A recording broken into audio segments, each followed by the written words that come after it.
So today, just to set up the framework for the presentation, is there's three main learning objectives.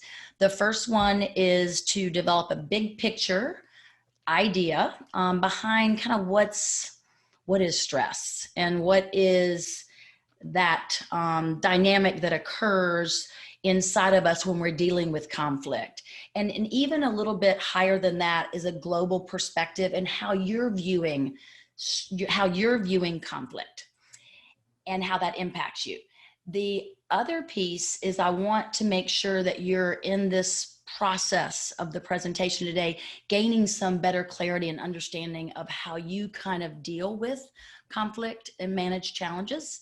And my hope is that you absolutely leave with some practical ways to have courageous conversations, meaningful conversations. And there's some techniques that you can take with you that will help you move towards integrated solutions. And that's a fancy word for win-win solutions, because I do believe that it is only through integrated solutions that we can truly get to positive outcomes, where both people leave a conversation or situation feeling really good about the outcome. So this is my first request for some engagement, and it would be in and around what and how you in your mind define the word conflict. And I've sort of started us off with this lack of alignment, communication breakdown, divergent viewpoints. And I would love to have you guys, and because we're a small enough group, if a couple of you would be brave enough to maybe share for a minute your perspective on what conflict means to you. I think I heard that conflict can be challenging, but sometimes conflict can be good. Is that what I heard? So true, right? Because through conflict, when you get to the other side, often there's great mutual learning that occurs. So that's a great perspective on it. So it's interesting, that word conflict, it takes on a lot of different mental constructs in our minds, and that word triggers different feelings for all of us, but often we can see the similarities when we start to talk about, what it means. And we'll dive in a little bit deeper to what it feels like in a couple of more slides, but I just wanted to kind of get us talking right out of the gate. So I'm going to push us back into the PowerPoint presentation, and moving us through to the next slide, we'll begin to see a framework that I always like to think about what is the macro, and we look at kind of the big picture of conflict and why is it occurring, and maybe why is it occurring more maybe now. So a couple of things just to keep in mind, and I think it's nice to sort of have a perspective of what's impacting stress, change, what's creating more conflict. So we look at very often within organizations, unclear reporting lines. Especially now with all the changes that are occurring, how are we going to dot that line from one person to the next? There's a lot of virtual fracturing that's occurring. So that's going to be, I think, a challenge, not something that's insurmountable, but maybe we can give each other a little bit more grace, being aware of the changes and how that's going to impact us. Increased competition for resources and recognition. You kind of think about your own challenges within the organization. Lack of clarity in management's role in terms of conflict management, rapid growth of virtual teams, which I just talked about, customer interface, even like how you're going to be educating students, how you're going to be communicating with other teachers. Reliance on electronic communication, and I just wanted to pull this slide up because I think it's worth really punctuating early on, and there's so many things that can help us combat against what I would consider conflict and often communication breakdown. And one is this over leveraging of technology, because we know texting and emailing is a one-way transaction. It's very difficult to convey true emotion, true intention.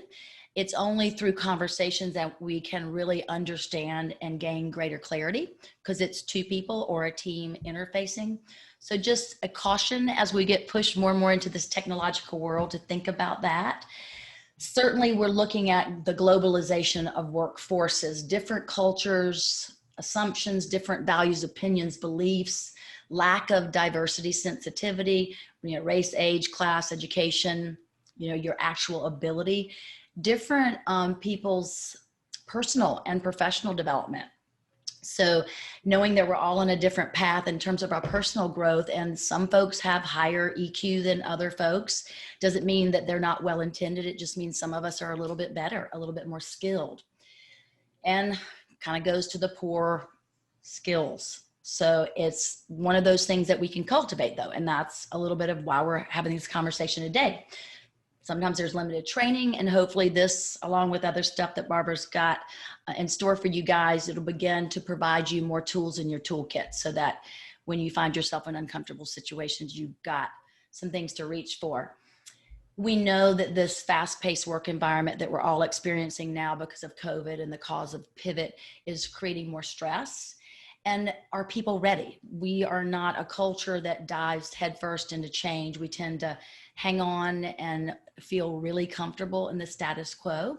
So I kind of ask you guys as we're moving through the presentation today, are you ready to really look at your own behavior? Are you interested in adopting new behavior? Because we can't fix the system, but we can show up in the system and be the best version of ourselves. And the more skilled we are, the more self-aware we are, especially when it comes to managing conflict, we can certainly provide energy, which is going to be of greater value to the team, to the larger good.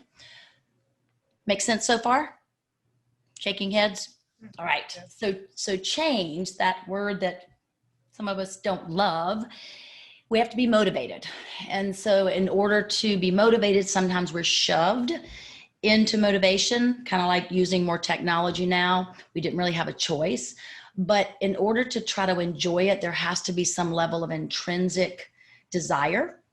And so that self-awareness piece is where we can begin to learn more about ourselves, because intrinsic desire doesn't come from outside. Somebody doesn't say, you need to get better at your conflict resolution skills. They might, but a true desire to change has got to be something driven from within. So we're going to talk a little bit about growth mindset. And I know you guys have probably seen videos on it, but it's so true. It's like the new fancy word for attitude, basically. How can I have a more open mindset? And then what are the tools and strategies, and what's my plan to actually begin to take action to improve? So if you were in my presentation last time, you know I live in this world of self-discovery. And I believe that when we can look inside and answer powerful questions and do assessments that can give us insight, we can begin to baseline. Where am I strong, and where are there challenges, and where is there opportunity for growth? So we did and I sent, and if you haven't done it, like I said, not a big deal, but if you have done it, it's Thomas Kilmann's conflict instrument. And it's been around probably, I want to say almost 20 years. And it has basically categorized people in 5 different categories. And it doesn't mean you're all of one and not the other, but it gives you a good perspective on how you tend to manage conflict. So when we go into our groups, we'll be talking a little bit about that, but I want to couple it with what I'm going to push us into next. This is the screen that I would love for you guys to take a picture of, because we're going to discuss it in the group share that we're going to be doing. And it also is on the assessment that I sent. So if you have the printout, it's in a different form, but basically it's going to say the same thing.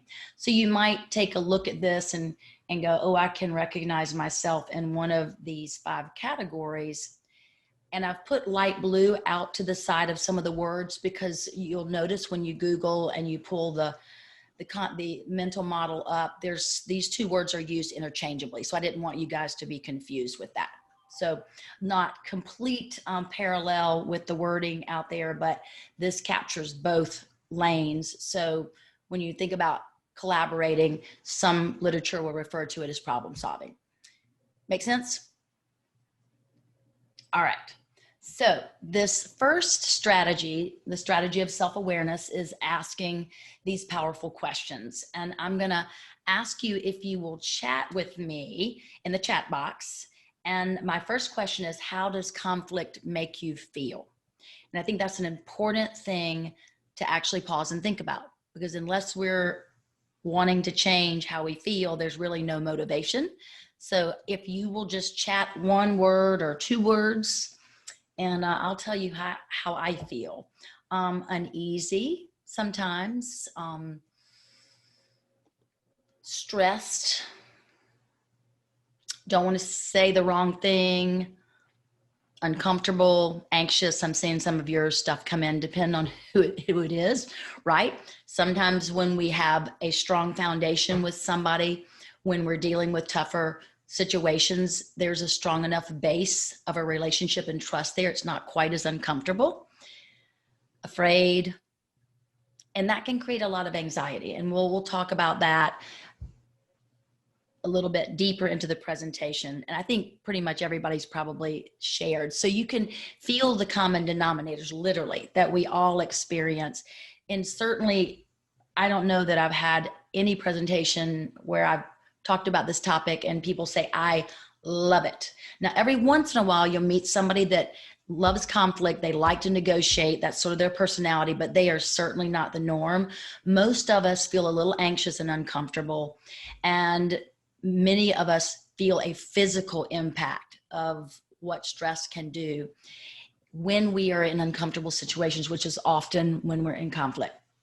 So how effective are you when you're triggered? Because traditionally when we are in stressful situations, we're triggered. So if you guys would type in 1 through 10, like 1 is I feel like I've got a lot of opportunity to learn, and 10 is like I am a pro. When I'm triggered, I know exactly how to handle myself. And so that may also depend on who, but think about traditionally when you're in a stressful environment, 1 through 10. So we are all on a different continuum, right? And so this begins to illuminate that we all have different levels of personal comfort, right? Because you may be skilled, but you might not feel comfortable deploying your skills, or you may feel like you're deficient and you need more skills to be better at managing conflict. So you begin to see that whoever you're going to be interfacing is bringing their own experience and their own framework into the conversation. I think that's something important to remember because we're all different, all different. I think I'm getting better as I'm getting older. Amen. Amen. Amen. Yeah. So do you have well-developed skills to manage conflict? And I would just answer that yes or no. So if you'll just type yes or no, and I'll get an idea. And I'd say that you have a toolkit and you're really good at it, or no, I could use some work. Yeah. So it's sort of a combination, a little bit more yes, which is great, which is great. And the good news is the more skills we learn, the more experience we have, the more we actually step into conflict and turn them into courageous conversations and opportunity for mutual learning, the more comfortable we become. So anything that we do that makes us uncomfortable for the first time, we can build resiliency and we can build confidence, but we have to keep getting in the ring and stepping into the dynamic in order to grow through it. So how could learning new skills improve your life and relationships? So take a picture of this slide, if you have it, or if you have it written down what the questions are, because I'm going to have you unpack the 4th question when you're in your group to include this, your conflict handling style. So I'm going to pull us out of share and put us back in group chat. So what I'd love to do is have you guys spend about 10 minutes, not a super long time. And I'm going to put us into probably, it looks like maybe, how do I want to do this? Maybe 2 groups, and have you talk about, based on what you read, if you did the assessment, great. And if not, based on what you read, how you think you fall. And it may be a combination. I'm a combination of 2 different styles when I took it. And then go back to the question of, how do you think gaining greater skills could improve the quality of your life and your relationships? So I think it's kind of nice to land in that place of optimism. So this is my current awareness of myself, and this is how I believe spending time working on this could improve my life. Because last time I looked, we don't really want to work on anything that doesn't improve something. So I'd love for us to anchor, right, for a couple of minutes there, and I'll bring us back and we'll keep pushing forward. Does that sound good?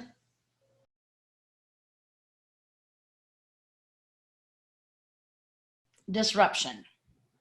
We know that's what we're in. We know we all handle disruption, conflict, change differently. We process differently and we cope differently. And these next two slides might look familiar to you from the very first presentation I did, but they're very relevant as it relates to conflict management, because we really do come to the table with a different level of skills that are impacted by the way we're wired, our family of origin, how much we've had to deal with challenge, and what kind of experience we've been in terms of training and getting better at it. We know that emotional intelligence is critical, and we know that self-regulation when we're challenged and in conflict is paramount. And we know that our coping skills when under duress and often in these hard conversations we are. So learning some coping skills. So conflict causes stress. And there is the eustress, and somebody mentioned that good stress can be great because it can be collaborative, and by dealing with something that presents a conflict or a challenge can often create this mutual learning environment, and we can collaborate and work together to find solution. That's very empowering and very inspiring. And we'll talk about how to set yourself up for those types of conversations. But if you land in that place where you're not able to regulate, often what can happen is you move into a stress response. And a stress response resembles fight, flight, or freeze. And those are typically the things that happen in conflict. And if you think back on something that maybe you've dealt with in the last maybe week, where you've been in a conflict or a challenging situation, how that made you feel. Sometimes we can get shortness of breath. We can feel our heart rate escalate, but there's a lot more that's going on beneath the surface than just maybe palms sweating and heart rate escalating. We actually lose the ability to function in terms of reasoning. We have a prefrontal cortex, which is where we stay logical and we can stay factual and we can move through things in a very collaborative manner. But once our body's triggered with the stress response, we fire up the amygdala, and you guys that were on last session know that that's where all the emotion lives basically. And it's hard to regulate if you're not aware. And so that awareness piece is really important, that you pause, you breathe, you feel, you connect, and then you begin to slow everything down. And slowing things down means literally pausing and breathing, letting your mind catch up, let it slow down, because if you don't, these are the things that are impacted, and it is a lot of stuff. Memory, clarity, judgment, focus, the ability to logic and reason.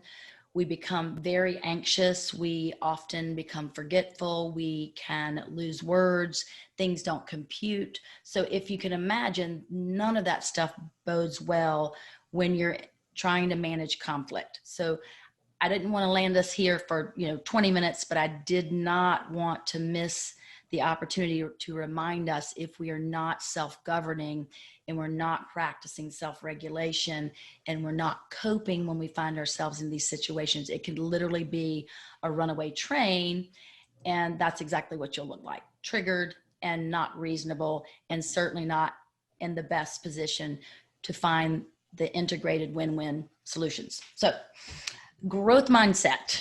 And I have a video I'm going to send you guys. And this is the interesting thing. Often the people that are most anxious to learn and the most willing to get more education and to learn skills that are more open-minded for change are the people that show up on these sessions.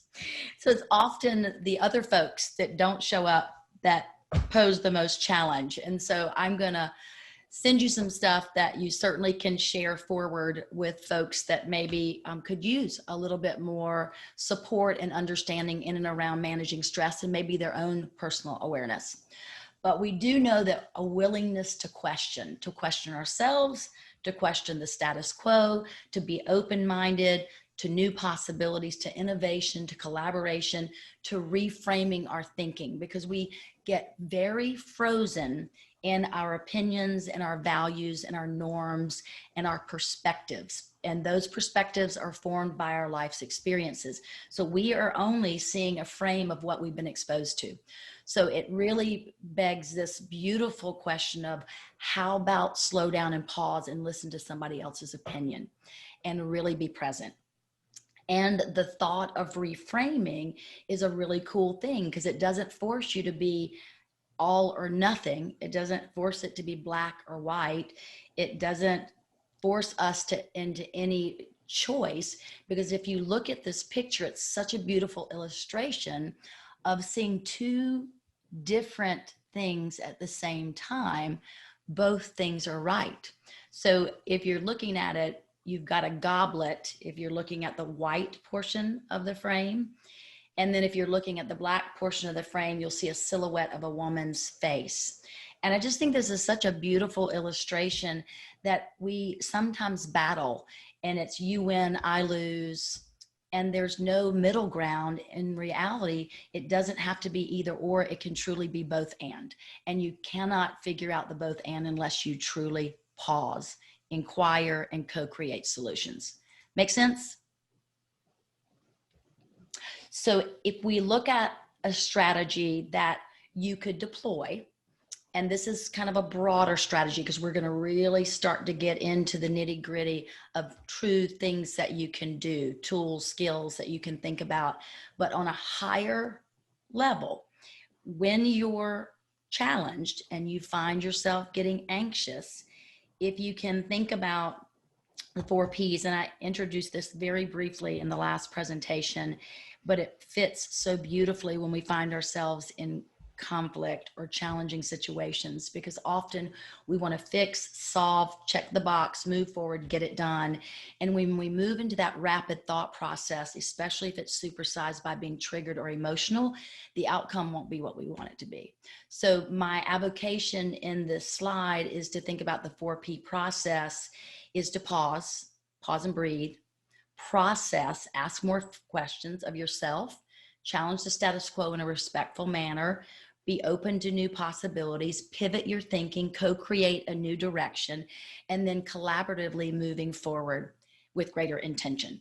So it's just a great acronym. I think about acronyms like stop, drop, and roll because it helps us remember, because often we're in that challenge moment, everything flies out of our heads and we can't think logically. But if you can just grasp this 4P when you find yourself getting triggered in conflict, I think this will serve you well and be a good anchor reminder. So, make sense so far? Awesome. Okay. So, preparation, declaration. Often we find ourselves in conflict happening in the heat of the moment.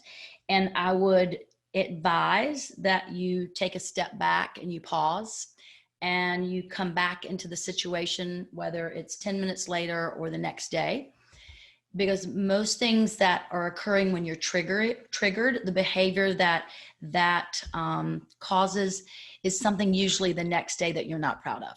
It's certainly probably not gotten you to the end goal. So preparation is key. And we can look at preparation, and I pulled a lot of this information, Harvard Business Review, some thesis papers on conflict resolution, some frameworks, and I pulled together everything that I felt in a nutshell that could give you some thought about preparing. And I feel like it's a declaration of this is how I am going to show up and this is how I can prepare. So I'm going to move through it and add a few little commentary as I move through it. Is being mindful of the timing. You have probably had somebody call you and just lean into a conversation and they blow you away with their energy. It's anxious, it's overwhelming, and it is okay to say, pause. Can we discuss a mutually agreed upon time to discuss this? And let's look at the length of time. So it's not a runaway train. There's a beginning and an end. Let's look at a conducive place in which to have this conversation, maybe mutual territory. And room position is really important. when we take away barriers that are between us and the other person and we sit on the same side of the table, there is great research, or a lot of research, that supports that conflict resolution is higher when we create an environment that is conducive for the conversation to occur. And so those are many of the things that I think sometimes we don't proactively think about that are incredibly valuable. Checking your mindset and attitude. If you're anxious or tired or stressed, that is the energy you'll be taking into the conversation. So trying to have some level of empathy for yourself, knowing that conflict is not always easy, but the other person's probably experiencing the same thing. So try to meet yourself and the other person with a higher degree of compassion. Shifting that, reframing the mindset to viewing the conflict as an opportunity to solve a problem, that the person that you're interfacing with is not a threat, they're not the enemy, and truly vision what would that positive outcome look like. And sometimes role playing in your mind or with someone that you trust, what are the different scenarios that could occur so I'm prepared, but importantly, what is the one that I can vision that would be mutually beneficial? So we begin to move our mindset through visualization to the outcome that we would like to see occurring.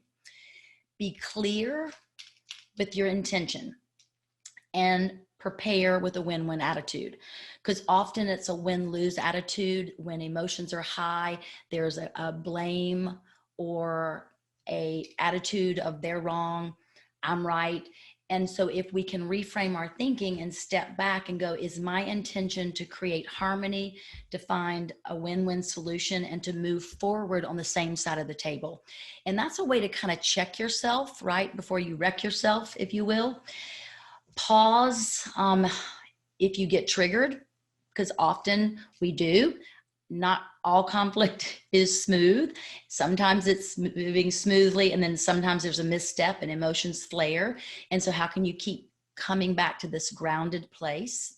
And I really am an advocate of self-care. And we talked about that the last session.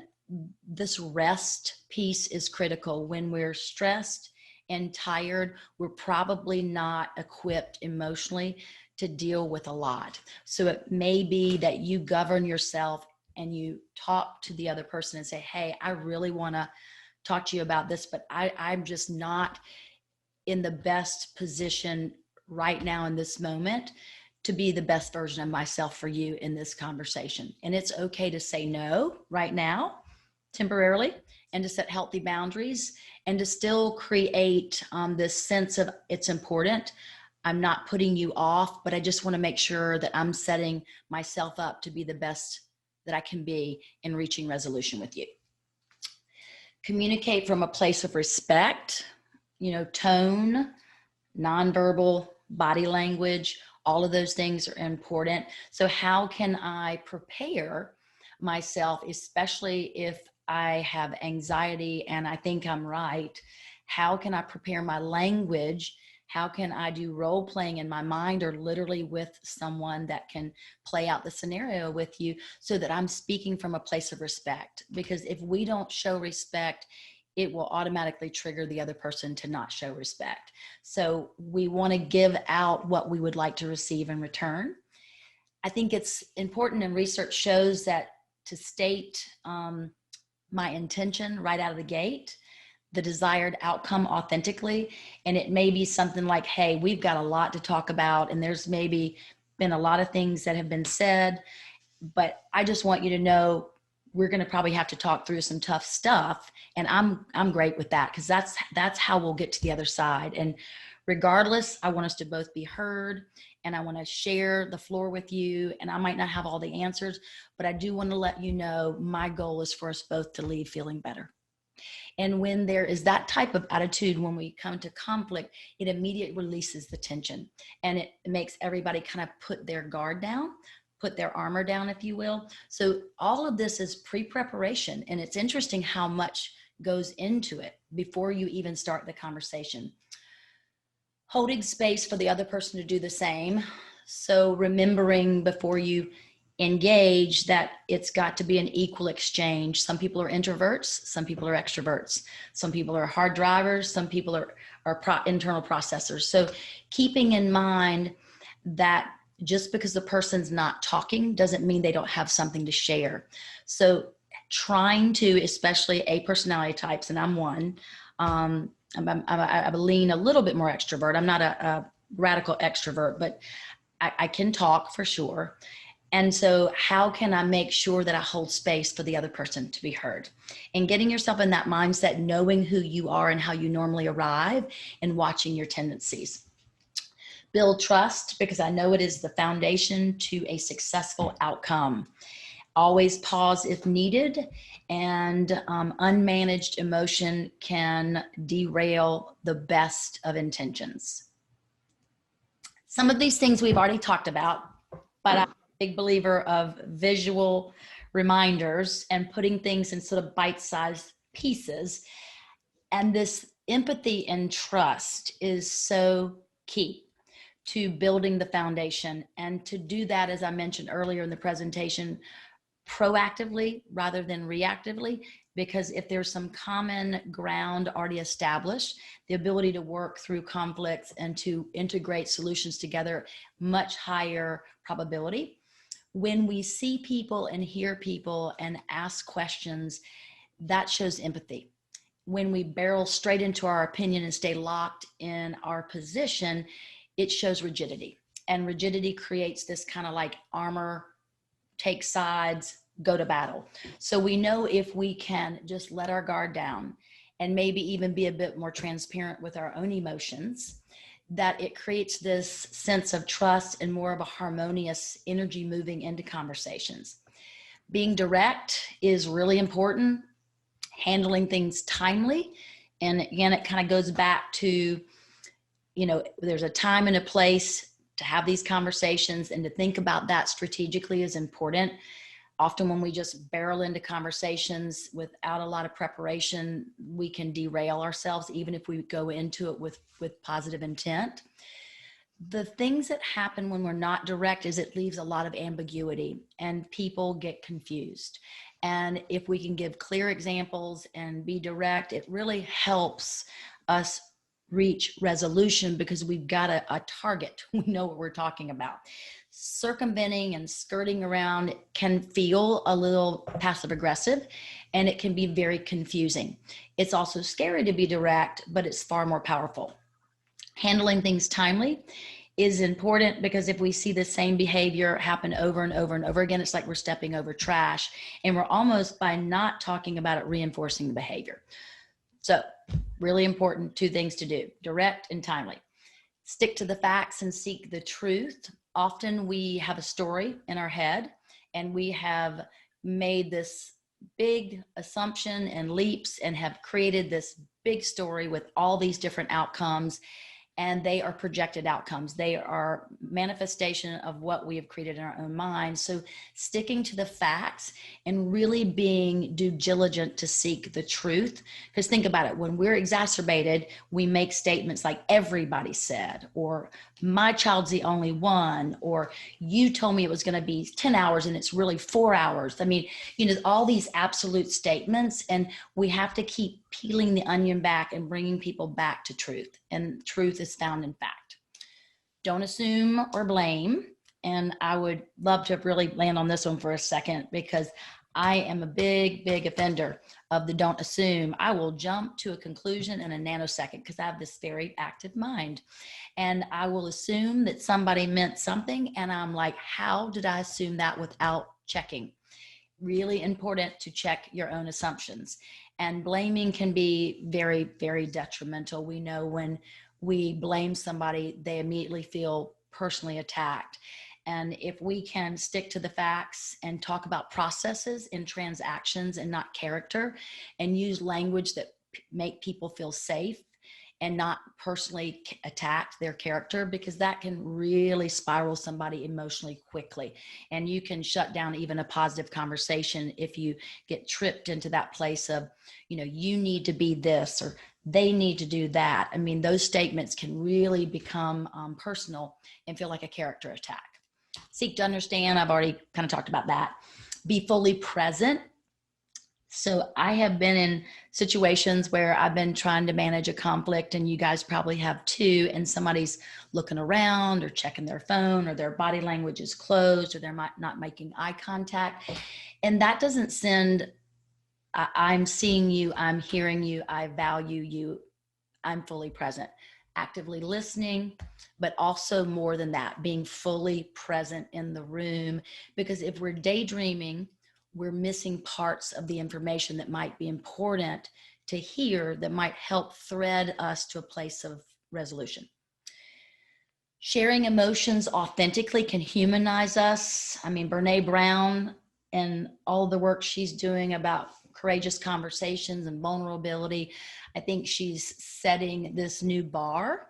It doesn't mean that you come in and you over share personal information, but I think there is a crack in the armor at work, which is now allowing us to be a bit more authentic and to own our emotions, not to spew our emotions on everyone, but to own our emotions in a very appropriate and authentic manner.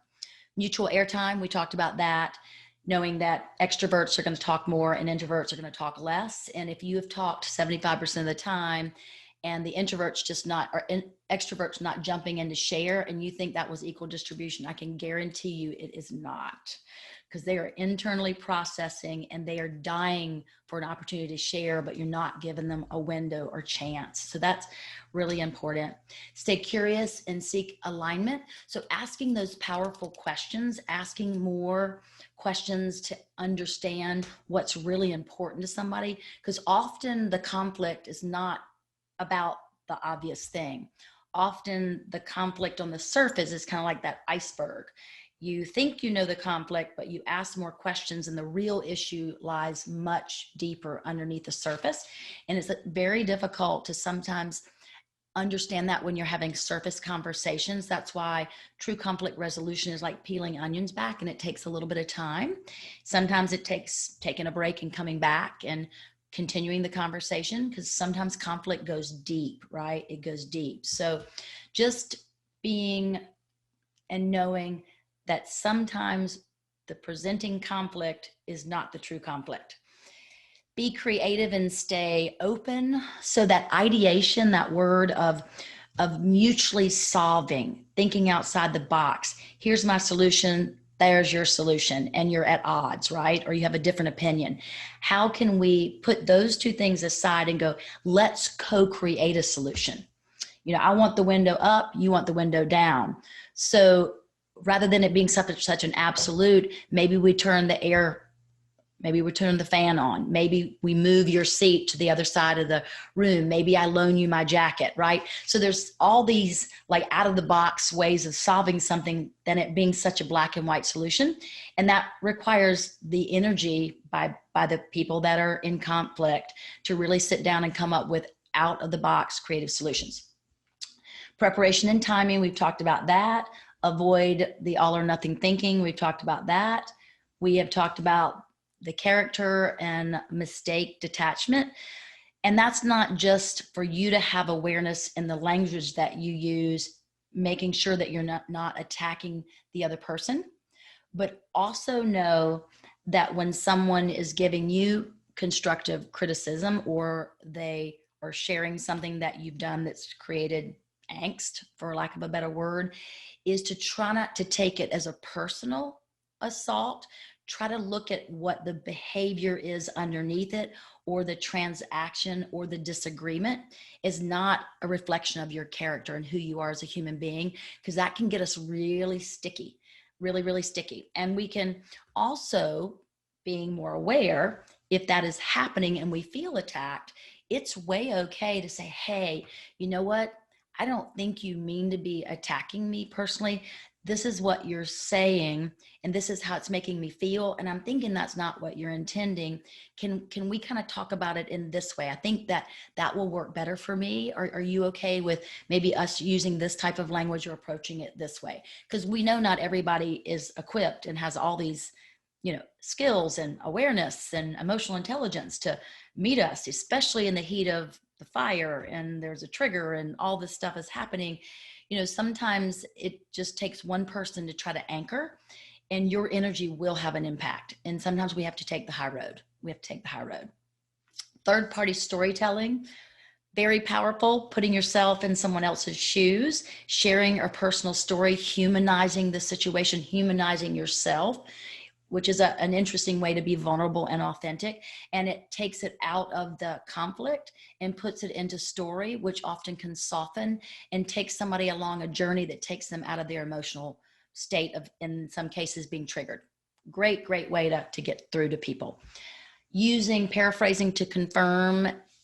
And a lot of these I know are probably things that we've all thought about. It's just, are we using these skills and tools?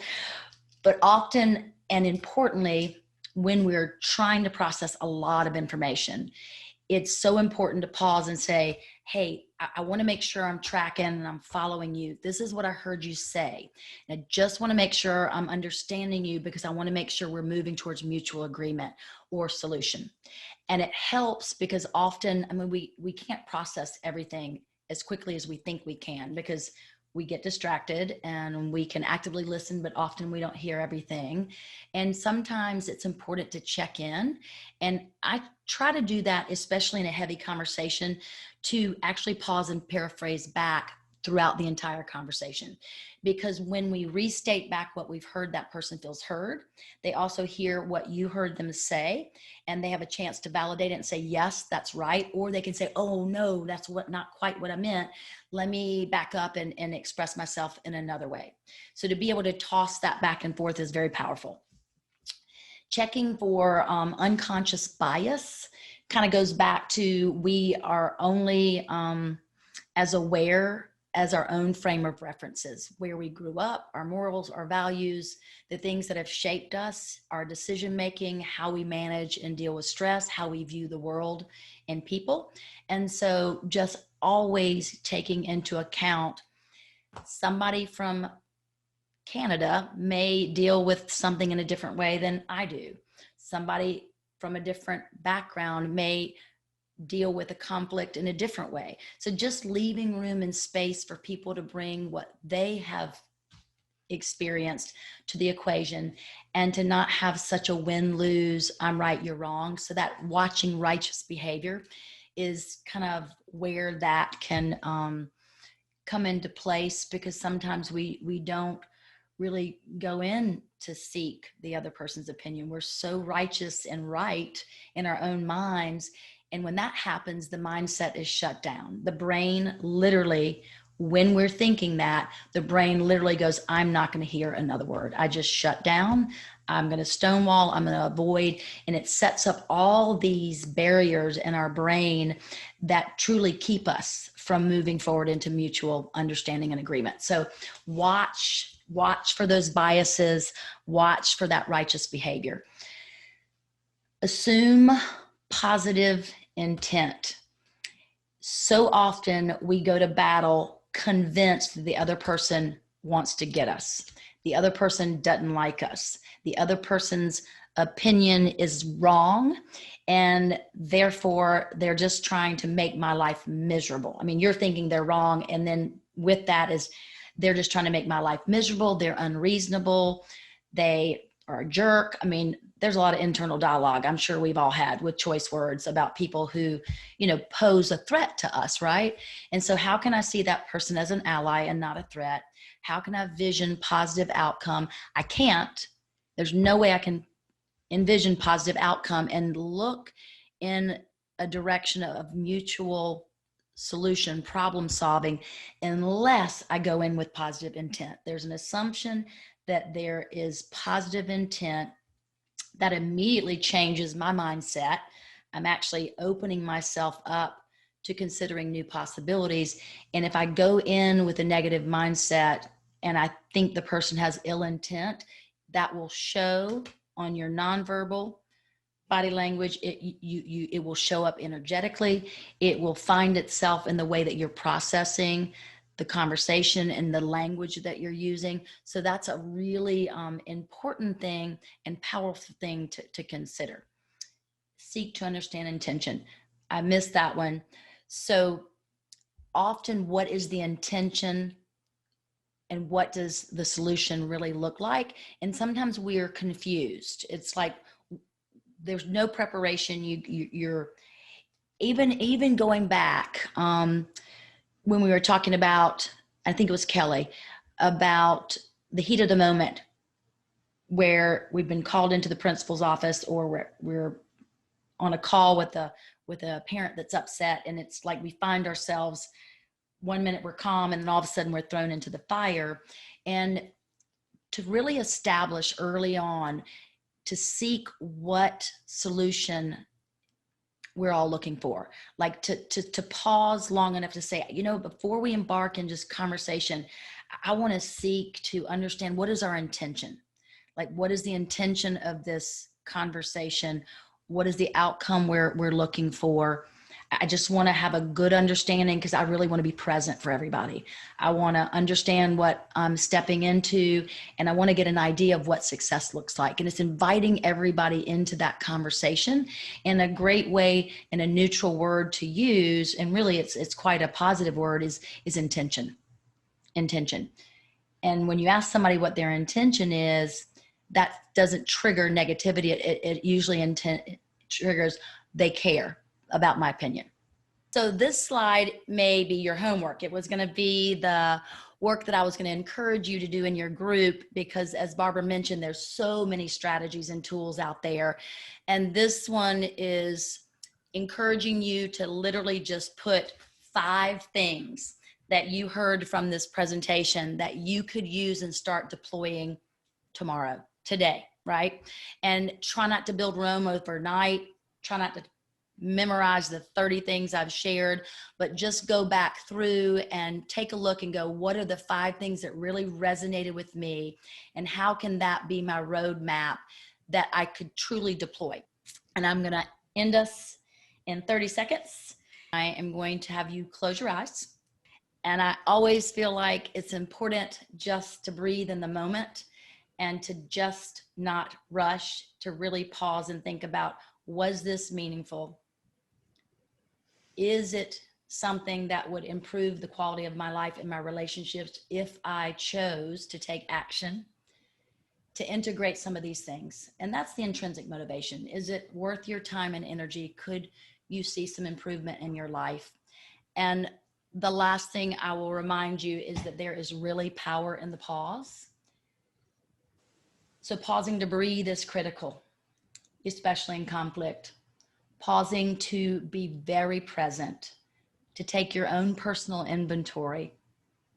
Pausing to become more self-aware so that you can govern against triggers.